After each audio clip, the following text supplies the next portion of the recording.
Y bueno, pues empezando, Violeta, con el resumen noticioso, pues una triste noticia que tuvimos el día de ayer y que pues muchos nos enteramos gracias a un tuit de nuestro querido Luis Hernández Navarro, mi querida Violeta, uno más que perdemos, Violeta. Así es, Ernesto, pues el día de ayer pues nos dejó el historiador Adolfo Gili, pues un hombre muy, muy importante para pues toda la lucha. Ernesto, ayer que decíamos algo pues sobre Xóchitl Gálvez, que ella se decía marxista y trotskista, pues bueno, realmente Adolfo Gili pues sí militó durante años, décadas en el marxismo y en el trotskismo, muy, muy metido en el PRT. Ya varios de nuestra querida audiencia recordarán este partido trotskista, y pues también muy cercano a las luchas estudiantiles en la UNAM desde siempre, Ernesto, desde el 68 hasta su fin, al fin de su vida, con las luchas también de los maestros y con las luchas sociales también que hubo. Y pues recordemos que estuvo encarcelado pues varios años en Lecumberri desde 1966.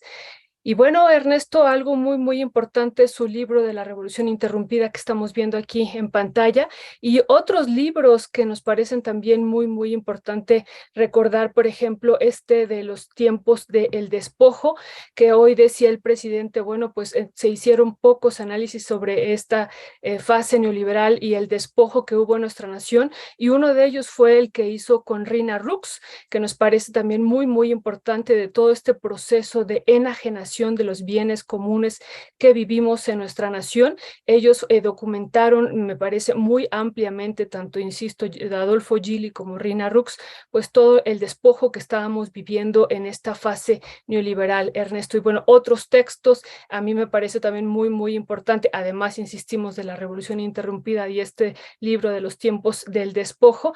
El prólogo, por ejemplo, que también hizo al libro de Rina Rux de El Príncipe Mexicano, que también fue histórico. Y bueno, muchas cosas que decir de este gran historiador, gran luchador y pues gran militante de la izquierda marxista durante pues toda su vida, Ernesto. Así es, Violeta, pues un historiador que era también, no sé, a veces era más activista que historiador, a veces era más académico que activista, a veces era, pues siempre era algo.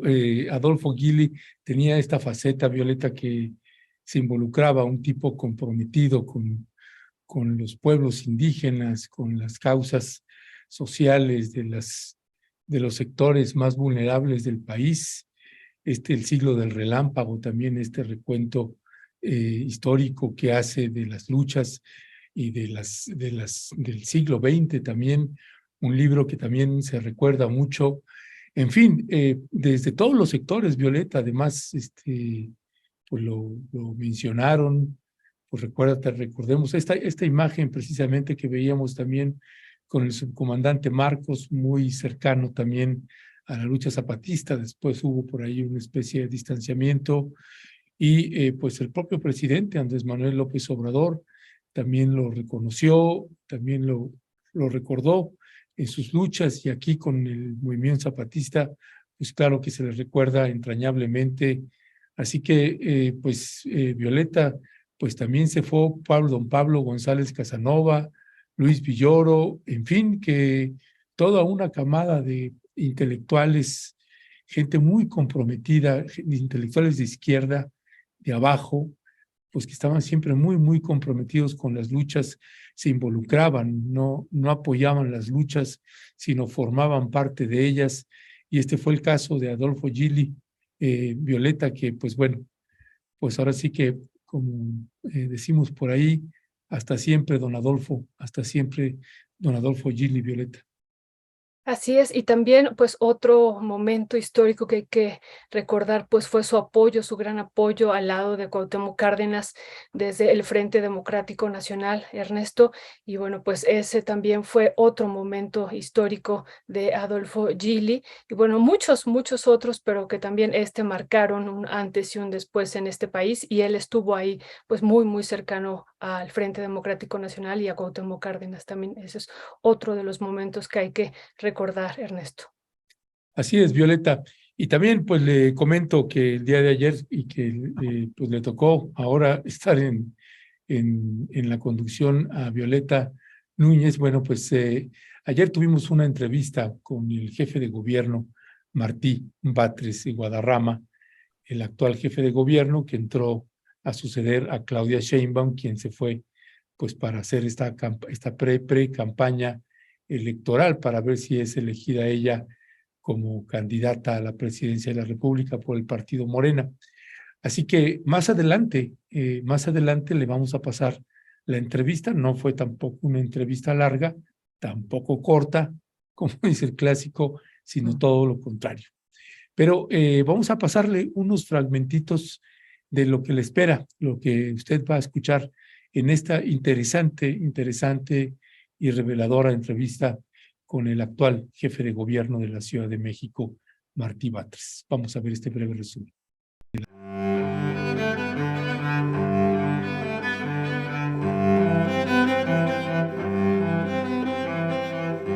Pues ahora jefe de gobierno de la Ciudad de México, Martí Batres, muchas gracias por darnos la entrevista. Ernesto Ledesma, gracias a ti.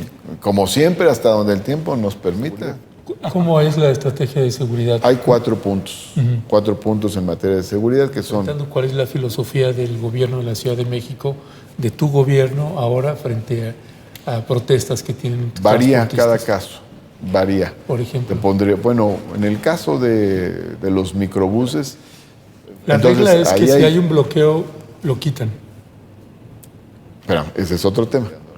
El taxista ha estado sometido a una competencia desleal por parte de las nuevas formas de transporte. El Uber, el tipo de transporte Uber, entra...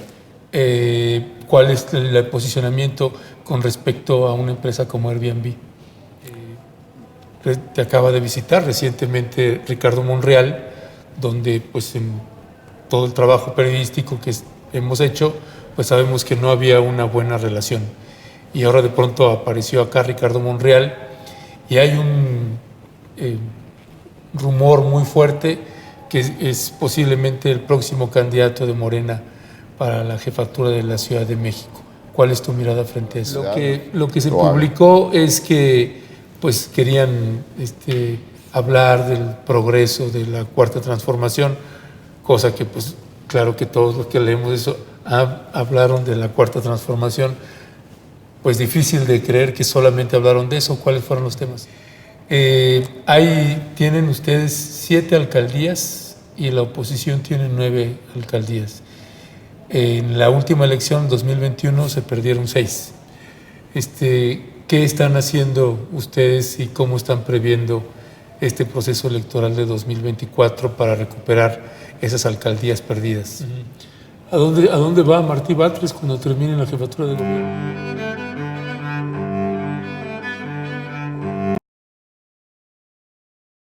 Pues Violeta, estos son algunos pedacitos, una entrevista interesante, Violeta. Pues sí, Ernesto, ya nos dejaste picados aquí con las preguntas que le hiciste y ya no pudimos ver todas las respuestas, así es que estaremos atentos. ¿Cuándo saldrá? Hoy, a las 11 de la mañana. Perfecto. Al terminar la mesa estaremos transmitiendo precisamente la entrevista, al terminar la mesa con los periodistas, donde también abordamos el tema de pues el actual secretario de Seguridad, García Harfuch. También que en alguna entrevista Claudia Sheinbaum planteó que pues sí podría ella considerar la participación de García Harfuch si ella fuera elegida como presidenta de la República. Así que bueno, pues hay varios ángulos desde donde mirar. Por lo pronto, una entrevista interesante con el jefe de gobierno de la Ciudad de México, Martí Batres, Violeta. Sí, Ernesto, pues esto que habíamos platicado también aquí con la audiencia y en alguna mesa es porque él finalmente, asume esta responsabilidad. Claudia Sheinbaum no sabía que tenía que renunciar, no estaba en su horizonte y finalmente pues él se queda desde nuestra lectura, ya veremos también qué dice en la entrevista y que te compartió, pues él se queda fuera en esta posibilidad de ser jefe de gobierno, no sustituyendo a Claudia Sheinbaum, sino en la próxima pues elección. Y bueno, también esta pregunta que tú le haces al último, ¿a dónde te vas? Nos parece importante pues escucharla de viva voz de pues ahora el jefe de gobierno, Martí Batres. Así es, Violeta. De verdad, que vale mucho, mucho la pena escuchar a Martí Batres con los distintos ángulos y miradas que tiene. Pues ahora él tiene la estafeta y pues le toca también ir poniendo su propia firma, su propia marca, su propia huella, su propia forma de gobernar. Así que, pues bueno, percibo que sigue muchos de los lineamientos que ya habían estado implementando como gobierno. Pues finalmente él era secretario de gobierno, era el operador político de la Ciudad de México, un tipo, un viejo lobo de mar, que bueno, pues le toca una encomienda no menor, que puedan llevar a buen puerto el proceso electoral y que pues recuperar alcaldías y para pues poder plantar un buen escenario para el 2024, para el proceso electoral, Violeta. Pero bueno, al ratito lo vemos y más allá de eso, tenemos otras buenas noticias, Violeta. Sí, decíamos hace ratito que una buena noticia, aunque bueno, no para todos. Ayer yo estaba viendo las noticias económicas y dije, van a decir algo del peso y no dijeron nada. Eso me sorprendió muchísimo, Ernesto. Bueno, un sector económico dominante que hace los análisis económicos todas las noches, no menciona nada de la fortaleza del peso y eso me llamó la atención porque desde ayer, Ernesto, ya se acercaba el peso a romper pues la paridad peso dólar de los 17 y bueno, vemos en pantalla que esta mañana alcanzó los 16.98 esta paridad peso dólar y bueno, esa es una buena noticia, Ernesto, se sigue fortaleciendo el peso y esta mañana el presidente dijo algo muy, muy interesante que no lo había comentado o yo no lo recuerdo, esta deuda que tenemos nosotros contraída en dólares, bueno, una vez que el peso va fortaleciendo, va haciéndose cada vez menor esta deuda por esta paridad peso dólar que va bajando y bueno, eso nos parece importante retomarlo porque se ha argumentado mucho, ¿no? Antes hablábamos, hay una devaluación y veíamos un análisis económico pues negativo en torno al proceso devaluatorio que se vivió en varios sexenios y bueno, ahora pareciera que la fortaleza del peso pues es algo negativo y bueno, pues hay que ver que tiene sus pros y sus contras, también ya nos lo platicaba aquí el doctor Barkin el día domingo que hicimos la transmisión especial, pero entre parte de las fortalezas de esta relación peso-dólar, de que se vaya fortaleciendo el peso en relación con el dólar, justo son las deudas en dólares que tenemos y también otro elemento es el crecimiento de la inversión extranjera directa, que a la vez hace que la moneda se vaya fortaleciendo más y más, ¿no? Eso es parte, estoy hablando de la inversión directa, no estoy hablando de la inversión en cartera, y eso nos parece también muy, muy importante, y eso también es nota el día de hoy, incluso de primera plana del Financiero, decae el nivel de inversión a nivel global, y en México se fortalece, sube. Entonces, bueno, es parte también de esta paridad peso dólar que va haciendo que se atraiga más inversión extranjera directa y también por otro lado eso hace que el peso se vuelva a fortalecer, es como un círculo, Ernesto. Y bueno, por supuesto que también tenemos el otro ángulo de la tasa de interés muy alta y eso hace que venga un tipo de capital pues que se puede ir, estos capitales golondrinos que les llamamos y que se pueden ir fácilmente si en otros espacios suben las tasas de interés. Pero bueno, aquí estamos hablando de inversión extranjera directa y que eso nos parece importante, Ernesto. Sí, Violeta, déjame, te hago dos consultas con respecto de esta información, porque sí, a mí también, en realidad, es vez primera que dice el presidente López Obrador que hace esta precisión de que, pues claro, al fortalecerse el peso y bajar en su conversión con el dólar, pues la deuda disminuye mientras está bajo, pero siempre con el riesgo de que se incremente si, como nos pasaba sexenio tras sexenio, se iba incrementando y la devaluación pues cada vez era más catastrófica. Esto dejó de suceder en este sexenio. Y en términos de pago de la deuda, Violeta, es aquí en momentos así cuando le puede convenir a un país adelantar, viendo que la moneda, pues es que hay que recordar algo, Violeta, cuando entró el presidente López Obrador, corrígeme si estoy mal, pero estaba en 21 pesos.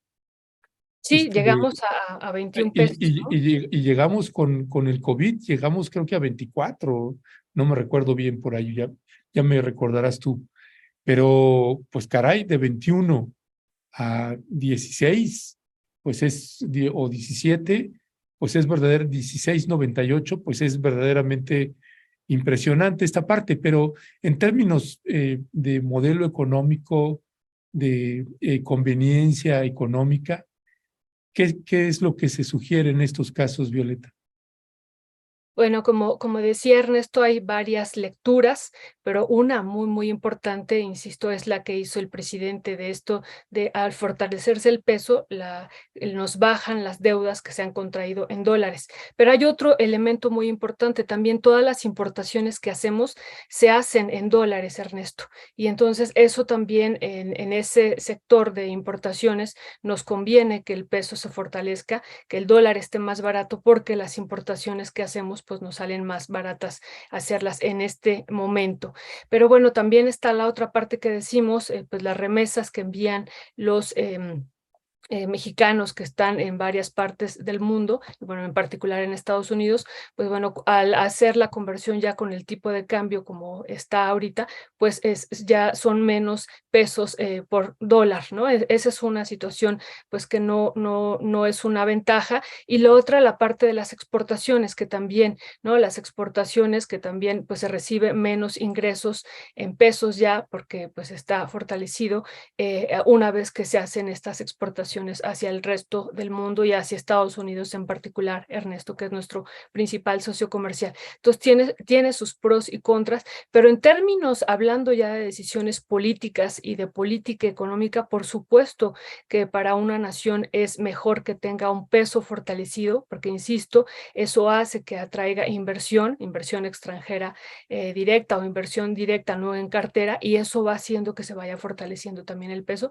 Y bueno, no olvidemos que una parte fundamental de nuestras naciones y México, de América Latina y México, pues tiene esta característica, es que nosotros seguimos importando una gran cantidad de bienes de capital, o sea, toda la maquinaria y el equipo no la producimos aquí internamente, y es el momento de que varias empresas inician este proceso de importación de estos bienes de capital, que es una de las cuestiones más costosas que hay en el proceso productivo, Ernesto. Entonces también es un momento importante y es un momento de oportunidad para estas empresas, así es que desde mi perspectiva, ya pues hay varios análisis, es mejor tener un peso fuerte que un proceso devaluatorio que ya lo hemos vivido, ¿no? Ya hemos vivido un proceso de un peso devaluado, pues arrastra muchas consecuencias, Ernesto, en términos de inversión, de empleo, de salario y de otros elementos que también pues son poco, me parece, analizados por un sector económico ahorita que se opone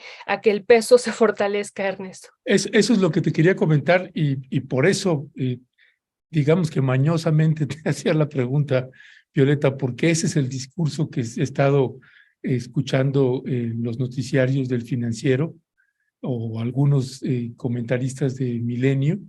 Y pues sí, ese es el discurso, pues prácticamente, pues que no se fortalezca el peso porque eso nos afecta más que nos beneficia, hablando precisamente esta parte de las exportaciones y el asunto de las remesas y demás. Así que por eso valía la pena pues que la audiencia te escuchara para poder contrastar pues esos análisis que hacen ahí desde los sectores de la derecha, Violeta. Sí, yo pondré aquí el énfasis en la importación de los bienes de capital, Ernesto, que eso es más costoso la importación de los bienes de capital que las exportaciones pues de materias primas o de alimentos que hacemos. Y claro, pues están las exportaciones también de autos, de televisiones, de refrigeradores, pero no olvidemos que nosotros ensamblamos aquí, no somos los que detentamos ese capital, sino son estas empresas transnacionales que vienen e instalan aquí las plantas y y que, bueno, lo que buscan es la mano de obra barata y por supuesto exportamos eso, pero no nos pertenece a nosotros la renta. Eso también hay que dejarlo muy claro y también parte del discurso que dicen los economistas que se oponen a que el peso se fortalezca, pues no están diciendo la parte completa de que una parte importante de la renta no se queda en México, Ernesto. Así es, Violeta. Pues gracias. Y mire, pasando ya también a otras noticias, no necesariamente tan positivas como la que acaba de colocar ahorita Violeta, pues tiene que ver con, otra vez hay enfrentamientos. Ayer hubo enfrentamientos en Panteló, Chiapas. Usted sabe que hemos hecho una cobertura importante en ese municipio, tanto en Aldama como Chenaló, como Panteló, San Cristóbal de las Casas. Y está sucediendo una suerte de hechos que está generando mucha confusión de qué es lo que está pasando. Uno lee un artículo, lee otro, y que si hay notas donde dice no, el grupo del Machete sigue conservando la cabecera, y no, pues que otro grupo armado sin identificar es el que tiene el control de la cabecera, en fin, de la cabecera municipal de Panteló.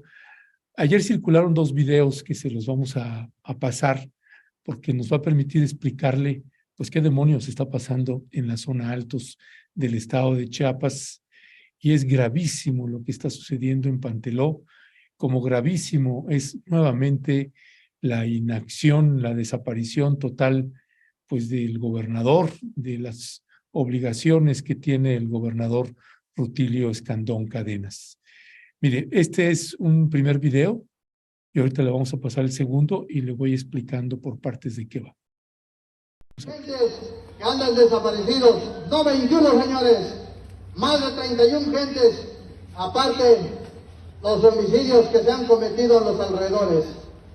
No señores, esto tiene que haber un cambio, porque si no el gobierno local va a seguir perjudicándonos, va a seguir cometiendo cosas criminales como grupo criminal. Señores, estamos acá presentes para evitar que vuelva la violencia. No queremos más violencia. Queremos que dé solución al gobierno en paz, que todo se llegue a definir en paz, sin violencias, sin disparos, sin agresiones, con respeto a todo el ciudadano que sea habitante de esta cabecera. No queremos más agresiones en contra nuestra. No queremos ningún tipo de violencia ni en contra de los representantes de los gobiernos estatal y federal. No queremos que vaya a haber agresiones en contra de un ciudadano de parte del Machete. Ya bastó, hasta acá señores, pero no queremos regresar a violencias como hechos ocurridos días anteriores. Queremos que la paz social permanezca en nuestro pueblo. Respeto a los derechos humanos, respeto a los derechos políticos, respeto a los derechos sociales. Todo eso, señores. No queremos que un grupo armado siga imponiendo autoridades a su gusto. Títeres que solo están a convención de ellos.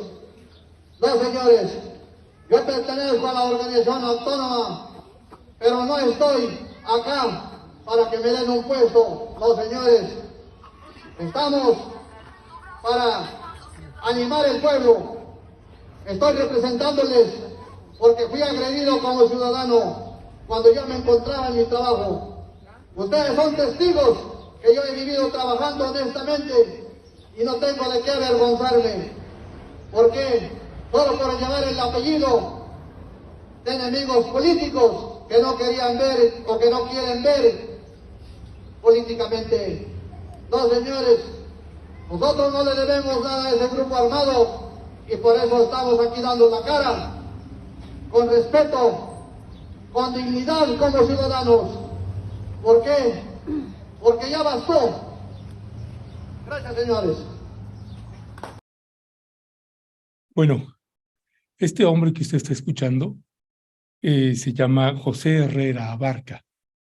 Él es tío Este hombre que nosotros documentamos en 2 de los reportajes, que era pues la cabeza principal del grupo de sicarios que estaba operando en el Panteló, que le llaman el Daily, y que este Daily actualmente se encuentra preso.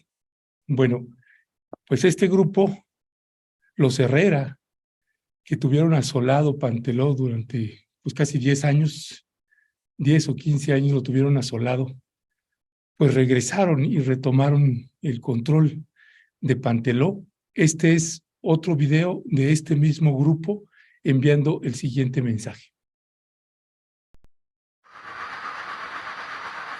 Hoy, 3 de julio del año 2023, nos dirigimos al gobierno estatal y federal para comunicar del grupo de los pobladores de las 86 comunidades y barrios.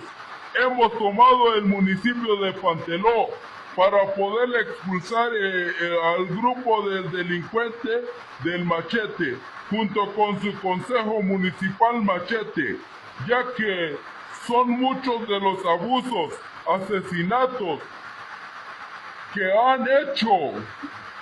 Pedimos a la Guardia Nacional y al Ejército y la Fiscalía del Estado nos protege nuevamente a estos sicarios como los hicieron en el julio del 2021, cuando se desaparecieron de los 21 personas inocentes, que nos vamos a responder ante tanta impunidad y atropellos por parte del Machete y Consejo Municipal, así como las autoridades de justicia de Estado. Que exigimos destitución inmediata de Consejo Municipal, Machete, y orden de aprehensión y detenciones inmediatas a las siguientes personas por asesinatos y desaparición de los 21 personas, así como por asesino de inocentes en el municipio hermano de Chenaloy nos resulten. Alberto González Santis, presidente concejal, Machete. Víctor Manuel Gutiérrez González, regidor concejal. Javier Méndez Velasco, Daniel López Méndez, Reinaldo Ruiz de Poló, asesinó a niños y gentes inocentes en Poló y Panteló. Fernando Pérez Ruiz, Abraham González Santis alias El Machete, hermano del presidente concejal. Juan Méndez Gómez, Juan Ricardo Luna López, Roberto Gómez Hernández, Límbano Abarca, Hilario Hosto, Ernesto García, Bulmaro Méndez, excomisariado de la cabecera municipal. ¡Fuera Machete! Bueno, mire, lo que está sucediendo y lo que sucedió el día de ayer, porque hoy veíamos en algunos diarios que aparecía que daban una versión de que el Machete, que están los integrantes del grupo del Machete, es que permítame separar, usted recuerda con respecto del Ejército Zapatista, que es el Ejército Zapatista como ejército armado, y está el pueblo, las bases de apoyo del EZLN, que son los civiles, los no armados, los que no pertenecen al ejército, pero que son las autoridades civiles o la población. En términos del grupo de autodefensa del Machete, pues unos son los integrantes del grupo de autodefensa, el Machete, que son los que están armados, y otros son los civiles o las autoridades civiles que vinculadas o cercanas con el grupo de autodefensa, el Machete, y que son quienes entraron en funciones después de que lograron sacar a los sicarios. Posteriormente, dentro del Machete hubo una decisión, tuvieron una decisión ahí y se debilitó el Machete. El problema y la gravedad de la situación es que quien tomó el control ahorita de este poblado, de la cabecera municipal de Panteló, es el Cártel Jalisco Nueva Generación. Es decir, los Herrera, junto con el Daily y esta gente que está presa, en realidad se habían incorporado o ya se habían incorporado al Cártel Jalisco Nueva Generación. El Cártel Jalisco Nueva Generación es quien le disputa territorio y el control del territorio actualmente al Cártel de Sinaloa. Bueno, el Cártel Jalisco Nueva Generación pues opera ya en varios lugares, entre esos frontera Comalapa. Yo le recomiendo hoy, le vamos a pegar la liga, que lea un interesante artículo de Luis Hernández Navarro, que habla precisamente a propósito de lo que está sucediendo en frontera Comalapa. Bueno, en la investigación que estamos haciendo y en los enlaces y contactos que tenemos allá, pues gente de frontera Comalapa está llegando a Panteló, también gente de San Cristóbal, este Cártel Jalisco Nueva Generación, encabezados en esta zona altos, en la parte de Panteló, por los Herrera, han contratado motonetos, los motonetos que operan en San Cristóbal de las Casas y que están pues a destajo, unos vinculados con algunos cárteles y otros pues cualquiera los puede contratar. Y el que más paga, pues más servicio hacen o más son. Pues se ha contratado motonetos de San Cristóbal de las Casas y motonetos de San Juan Chamula. Entonces están llegando varios grupos, todos del Cártel Jalisco Nueva Generación, para tratar. Ayer hubo un enfrentamiento, no aparece nada en prensa, no sabemos por qué, pero ayer hubo un enfrentamiento que no duró mucho el grupo de autodefensa El Machete y el Cártel Jalisco Nueva Generación, que llegaron a donde está digamos que el poblado donde hay más integrantes del Machete, que es un poblado que se llama San José III, que ahí nosotros tuvimos entrevistas y los presentamos en el reportaje que hicimos. Bueno, ayer hubo enfrentamientos, pero no aparece nada en prensa. Consultando también con algunas gentes de El Machete, con quien tuvimos oportunidad de conversar telefónicamente, dicen, nosotros no queremos responder, no vamos a responder ahorita porque estamos en mesas de negociación con el gobierno del estado de Chiapas. Si el gobierno del estado de Chiapas no interviene, pues entonces sí, vamos otra vez a responder como grupo de autodefensa. Así que es una situación bastante complicada. Hay mucha infodemia, mucha desinformación o falta de información. Por eso consideramos que a veces es importante, si no tienes la información precisa, pues mejor no sacarla. Así que bueno, pues esos son los pormenores o detalles de lo que está sucediendo en la zona altos del estado de Chiapas, particularmente en Panteló y en los linderos que tiene Panteló con el municipio de Simojovel y con el municipio de Chenaló.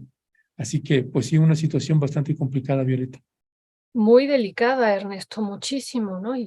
Y algo que vemos que se va agravando semana con semana, y esto en el estado de Chiapas, en otros estados también, pero aquí con una situación muy particular. El Machete, pues finalmente tú hiciste un reportaje muy importante de este grupo también de autodefensa, y vemos hoy incluso en varios medios de varias filiaciones como este Ejército Civil del Pueblo Indígena de Panteló pues está surgiendo en contra de este grupo de El Machete, Ernesto, y eso pues vimos en el video y vemos cómo lo retoman varios medios de comunicación, pues son armas ya de pues alto poder, y que puede haber un enfrentamiento pues muy fuerte por allá, y eso nos parece que debe ser atendido de manera urgente, como tú lo has estado señalando una y otra vez, Ernesto. Así es, y sí, hay, como dice, por ejemplo, Aquaman, dice, ¿a quién beneficia el caos en Chiapas? Es sorprendente que el crimen organizado sea más organizado que el Estado. ¿Quién organiza el crimen?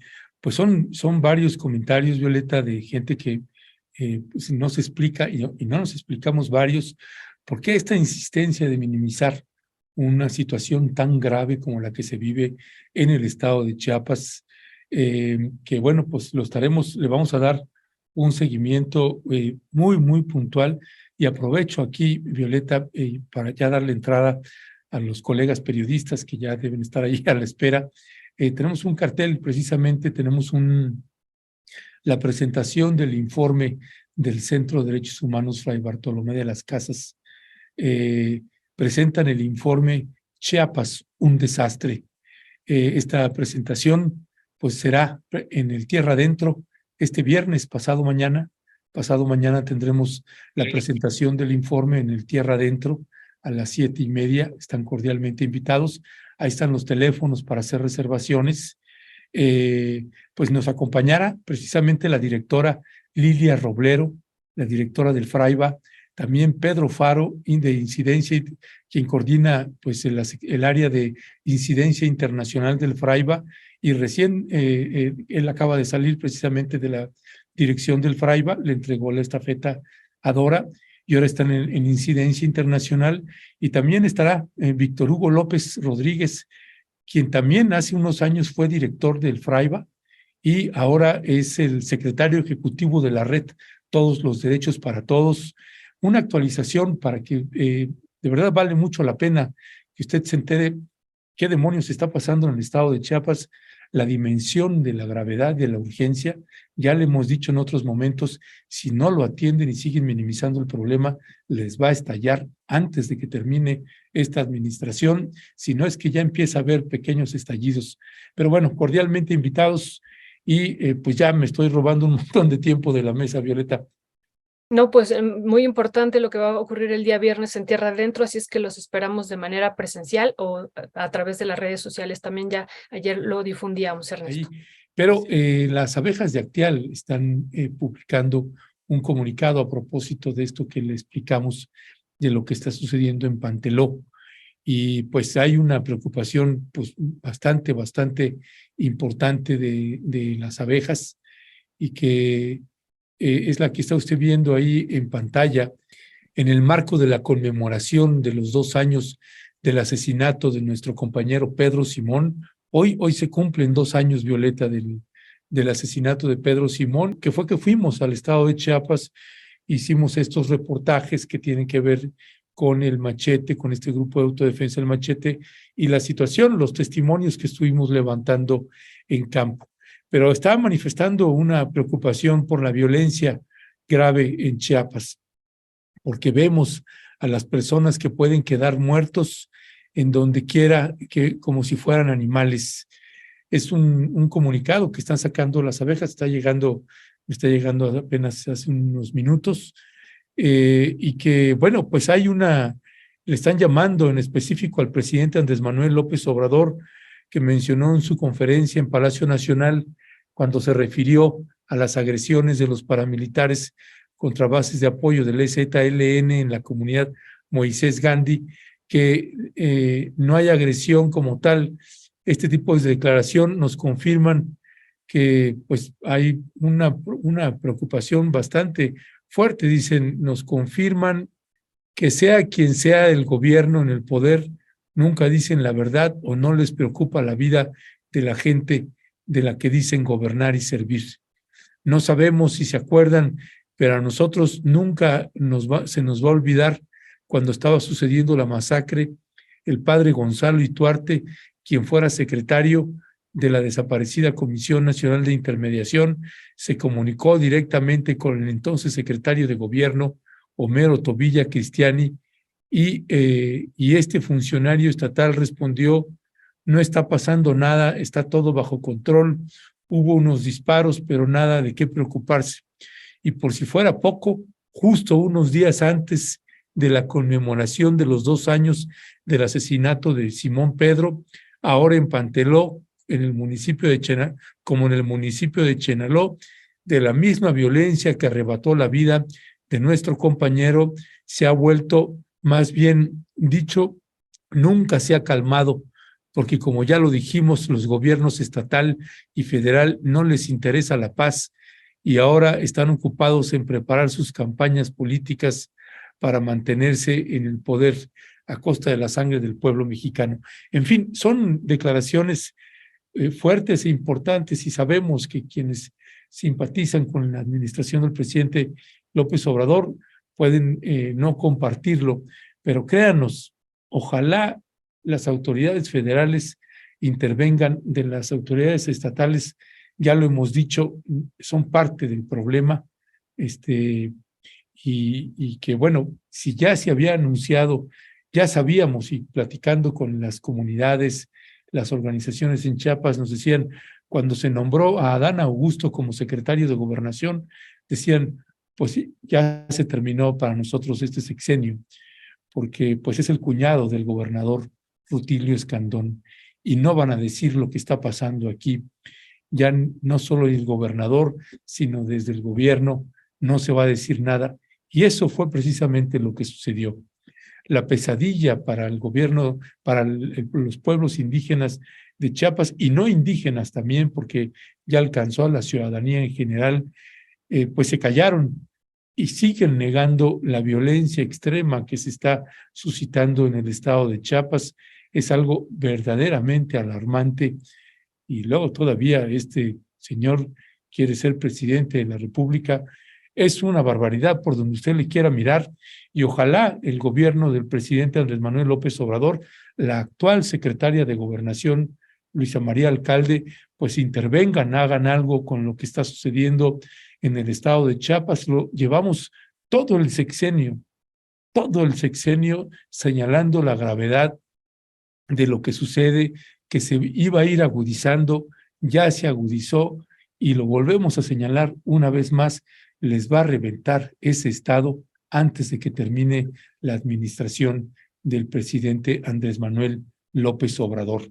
Así que, pues bueno, pues ojalá las autoridades federales, haya alguien ahí escuchando pues lo que están pues pidiendo ya a gritos distintas comunidades, y mire, gritos en sentido figurados, porque son pueblos que no gritan, que no hacen histrionismo, y que están llamando a las autoridades que por favor alguien haga algo, porque no puede ser ese silencio, ese hermetismo que hay por parte de autoridades federales y por parte del gobierno del estado de Chiapas. Violeta.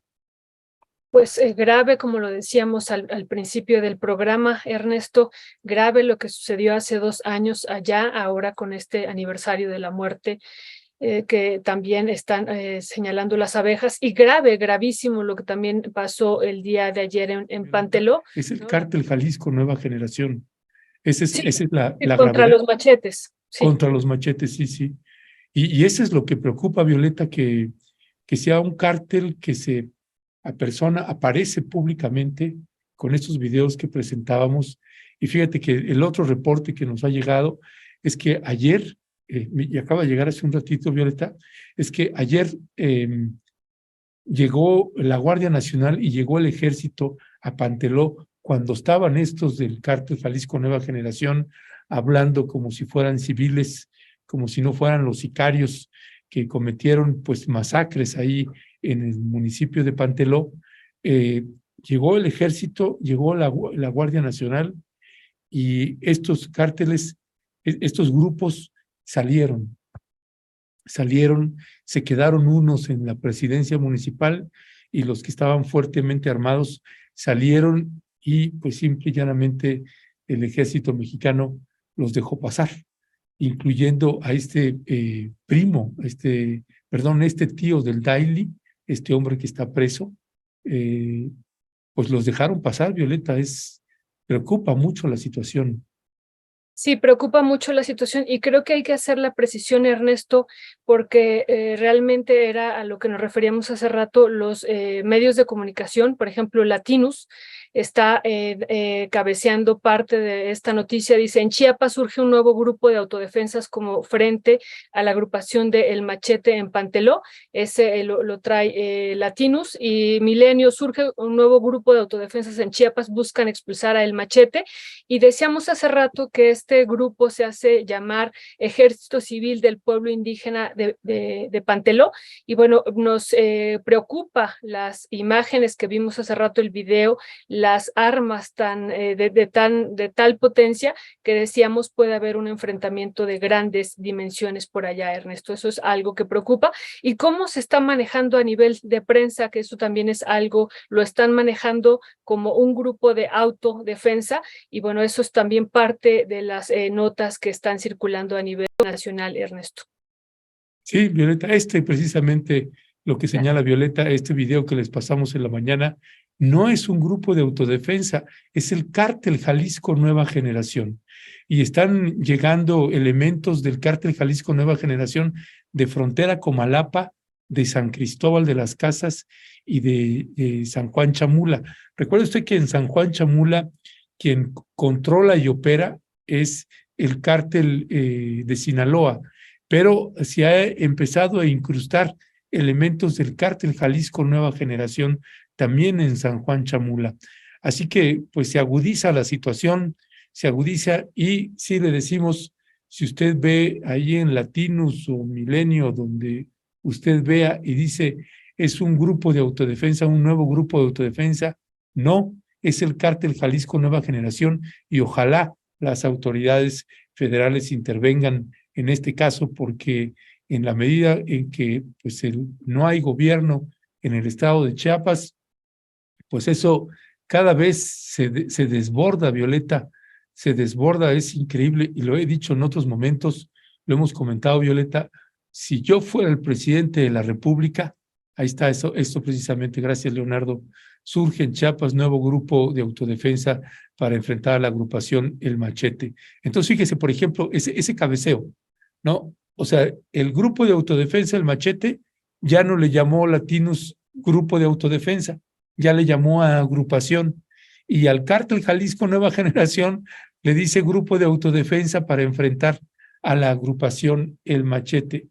Mucho ojo, tenga usted cuidado, no se vaya a comer estas versiones, estas historias, porque no es así. La situación es verdaderamente alarmante, y lo he señalado, si yo fuera el presidente Andrés Manuel López Obrador, me iría por lo menos una semana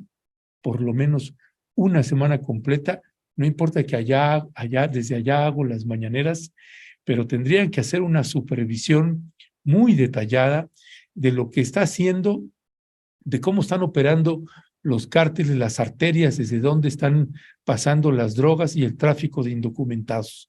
Ya le hemos señalado en otro momento que ya documentamos cómo unos vienen desde Jitotol, pasan incluso enfrente de Oventic, del caracol de Oventic, y ahí los compas pues nada más ven pasar todos los días o casi todos los días, y luego se baja, pasan convoys, Violeta, de 4, 5, 6 urbans con vidrios polarizados, con tráfico de indocumentados, con tráfico de drogas, transportando droga, pasan convoys, ahí pasan por San Andrés, pasan por San Cristóbal, se van hasta Teopisca, llegan a Comitán, y de ahí hacia la frontera, y esto es de ida y de vuelta,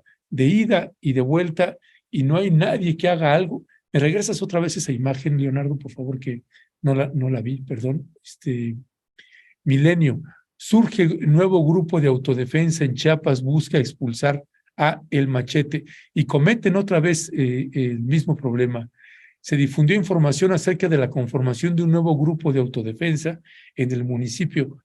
No, aguas. Ojo, el señor que sale ahí, José Herrera Abarca, que ese es el hermano de Austraberto y tío del Daily, estos personajes que han sido detenidos también por estar involucrados en tráfico de drogas, en venta de armas y en homicidios, que son los que tenían el control por más de una década del control de Panteló, que desaparecieron gente, que le ejecutaron. Le presentamos a usted testimonios directos, fuimos ahí, estuvimos caminando días, Violeta, comunidad por comunidad, entrevistando y sacando los testimonios de la gente, y pues no sabemos qué más hacer, si ni siquiera yendo y presentando audiovisualmente. Lo mismo nos pasaba con Aldama, Chiapas. No importa los reportajes que saquemos, no importa si son audiovisuales, si son los testimonios de la gente que está allá, todo luego lo reducen, es que estás a favor de un bando o estás en un bando o en otro. No, lo que le estamos diciendo es intervengan porque les está reventando, y se traduce además en el terror que viven pues ya miles de familias, miles y miles de familias en el estado de Chiapas. Recuerde usted, cuando empezó esta administración había 9,000 desplazados, ahora hay más de 13,000 desplazados en el estado de Chiapas. Por eso le invitamos de veras a que nos acompañe a este informe, un informe muy importante de una organización que lleva pues casi 40 años trabajando en el territorio indígena de Chiapas, como es el Centro de Derechos Humanos Fray Bartolomé de las Casas. Violeta, perdón que me extendí, pero vaya que sí es preocupante. Sí, muy preocupante, Ernesto, y bueno, pues ahí siguen apareciendo las imágenes que nos está compartiendo Leonardo, muchísimas gracias. Es Latinus, es Milenio, es Foro TV, es Excelsior, son todos los medios de comunicación que están presentando como este grupo de autodefensa. Ahí vemos el de Foro TV y el de Excelsior también. Nace Grupo de Autodefensa en Panteló, Chiapas, y bueno, es parte de la narrativa, Ernesto, que se está dando como parte de esta noticia en todos los medios de comunicación, ¿no? Ninguno hace referencia, sabemos que hay una disputa también en Chiapas entre el cártel de Sinaloa y el cártel Jalisco Nueva Generación, y no hacen ninguna alusión a esto, más bien se habla como un grupo de autodefensa, y así es la narrativa dominante. Ahí está la de Excelsior también, frente a este grupo de El Machete. Pues eso es lo que está dominando, y volvemos a decir, pues preocupa que pudiera derivarse en un enfrentamiento mayor, y bueno, pues que eso tenga más costos de vida y más desplazamientos que ya se están viviendo de manera intensa en la zona de la frontera, en los altos, y bueno, pues también por eso será tan importante el evento del día viernes en el Tierra Adentro, Ernesto. Así es, Violeta. Pues hay otra noticia más, Violeta, que nos parece muy importante. Si pudieras también comentarla, Violeta, antes de mandar ya la entrevista con el jefe de gobierno, Martí Batres. Es esta noticia que nos preocupa mucho, que ya estábamos comentando en la mesa, del juez 16º de distrito en materia administrativa le concedió a la empresa Cobre del Mayo la suspensión definitiva contra el decreto por el que se reforma y adiciona y derogan diversas disposiciones de la ley minera, que fue aprobada pues el 29 de abril en la Cámara de Senadores y fue publicada el 8 de mayo en el Diario Oficial de la Federación. Eso nos preocupa, ya va a dejar un precedente y ya tendremos oportunidad, si es que los maxiabogados aceptan, que podamos hacer un análisis de cuáles son las implicaciones de que ya se siente precedente de este evento, ¿no? Ya una empresa queda libre, una empresa Cobre del Mayo queda libre de aplicar la ley minera, y eso nos preocupa, eso cómo se va a extender hacia las otras empresas, y bueno, y luego cómo va a tomar esta decisión de este juez 16º de distrito, la Suprema Corte, para también dar la argumentación que va a dar en contra de la ley de minería, ¿no? Entonces, por eso también decimos que es muy importante cómo va a quedar conformado el Congreso hacia la siguiente administración, dado que si, bueno, no se alcanza la mayoría calificada, que esperemos que se alcance, pues se pudiera hacer una reforma, ya no en términos de legales, de reformar la ley de minería, que ahora sí se llama ya no ley minera, sino hablar ya de una posibilidad de una reforma constitucional que desde mi perspectiva tiene que apuntar hacia eso para proteger los diferentes territorios. Ernesto, tú decías hace rato territorios donde están pues los pueblos, los ejidos, los núcleos agrarios, y bueno, realmente pues es muy importante la protección de estos espacios, donde también, no hay que olvidar, pues está ahí presente el crimen organizado en esta actividad. Entonces es importante, urgente, proteger también a estos territorios, y bueno, y esto nos preocupa y nos alarma que ya haya pues quedado así con esta empresa Cobre del Mayo. Sí, porque, y lo hemos dicho, ¿no? Que esta reforma, esta propuesta de reforma a la ley minera que hizo el presidente Andrés Manuel López Obrador, una de las más importantes de este sexenio, pues está otra vez estos sectores poderosos, la poderosa industria minera, también tomando la Suprema Corte de Justicia de la Nación, el Poder Judicial, que están pues obrando en contra de la población, de poblaciones vulnerables y del país en general. Así que, bueno, pues le vamos a dar seguimiento a eso. Es una nota que nos importa mucho también.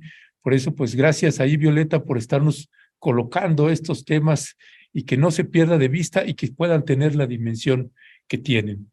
Si te parece, Violeta, vamos a pasar a la entrevista con Martí Batres, el jefe de gobierno de la Ciudad de México, y vamos a regresar con ustedes para despedir el programa. Vamos a ver.